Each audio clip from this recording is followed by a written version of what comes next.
Okay, I've already removed the 2007 H3 throttle body. I'm gonna use this toothbrush.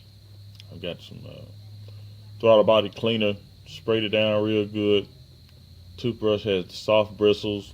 I can get down into the cracks without actually moving that throttle body or uh, very little movement in it. This is the air exhaust. It bolts to this right here. This is the I forgot what it's called. I guess the resonator. It goes down into the engine. It's the wiring harness and the fuel line. That right there is the wiring harness to the throttle body. This is the throttle body after it's cleaned. I'm going to clean it again. That's where the fuel line goes on the brass tip. And it'll mount up just like that right there.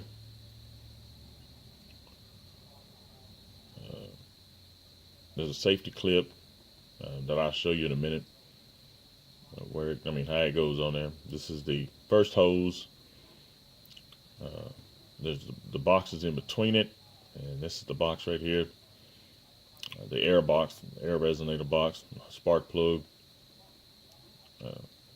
That I changed these spark plugs out earlier. That right there is the number 3 spark plug. It's got a lot of oil on it because that valve is shot. That's that one I slammed that ceramic down into last year or 2013. And but it's taken a beating and it's lasted this long. I had to re-gap them. That gap was at 65,000. It's supposed to be 45. That's 20,000 gap. So I'll be changing all the spark plugs out too. You got a spark plug looks like that, you got a problem. It's misfire. You're probably getting misfire codes on it, more than likely. There's a throttle body. I re-soaked it. I think I cleaned this thing like 3 times. I just put it on this little rock over here, but this side of my house. You got to be careful with that butterfly. That flap, this Chem 2 right here works pretty good. But as long as it's carburetor choke and throttle body cleaner, no gas, don't put any foreign stuff, because this is electronic. And this electronic, there's only certain things that you can put in this and not contaminate it or not get into the wiring that's underneath this right here, this cover. That's electronic under there. So you got to be careful what you spray on it. Just throttle body cleaner should take care of it. Stay away from the electronic parts. So I got everything back together. It's in inline 5, so spark plugs are changed out. I need to change my wiring harness. I didn't touch this green gasket right here. That's the throttle body gasket. I left it in there. I'm going to use the same one. There's no reason for me to change that out. At least I don't see a reason to. It's going to mount up and get it turned right. I still haven't got it turned right. Turn it around, flip it over. It's going to sit up there just like this. Stick it back up here. Just like that right there. That's the fuel line tip sticking out there at the top.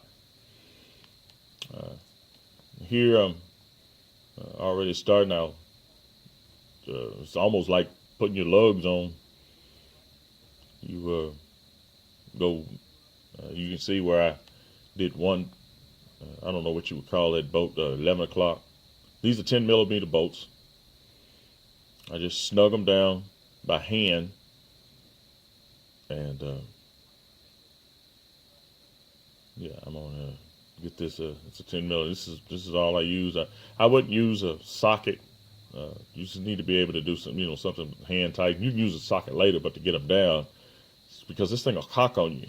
The throttle body will move around. So you just, get it snugged up, and then when they're kind of snugged up, and you kind of twist on it a little bit, the entire throttle body, just to get it seated right. Because there's air and fuel. This is air and fuel mixture going into here. That's what that black box is for. And I didn't really realize all that until I actually had to take this thing apart and look at the mechanics of it and everything. But it's kind of cool when you think about it. It doesn't take long. I'm sure it would have taken even less time. I haven't been messing with this camera. But you can see that's I'm doing all. This is what I'm gonna do right here. Get everything screwed back down. There's nothing special. There's nothing to it after this. You could even spray some more throttle body cleaner down in it if you want to when you get it to this point. I didn't, but it wouldn't have hurt. Fuel line here. See that clip right there? You have got to get that safety clip right there turned right to take it off and to put it back on. Otherwise, you're going to lose it. The clip will click on, and that's how you know it's set right. So don't don't leave that clip off and try to do it and then go start this truck up or your vehicle. You're gonna you may even blow this motor up because you definitely gonna get a fire from the spark. She's all back together. Now we're going to start her up and see what happens. Right there, and that right there.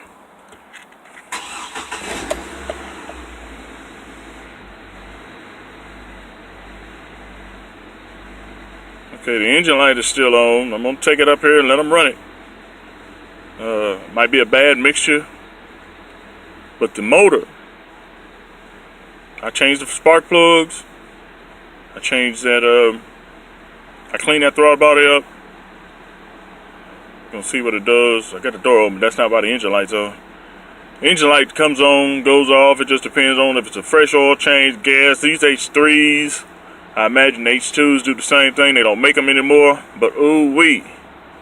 But it's not doing what it was doing because this thing had no power. And then it had that alarm that I've been getting for 2 years. Changing the spark plugs, cleaning the throttle body completely by removing it. May have fixed it. I'm going to drive it. We'll see what happens. The end.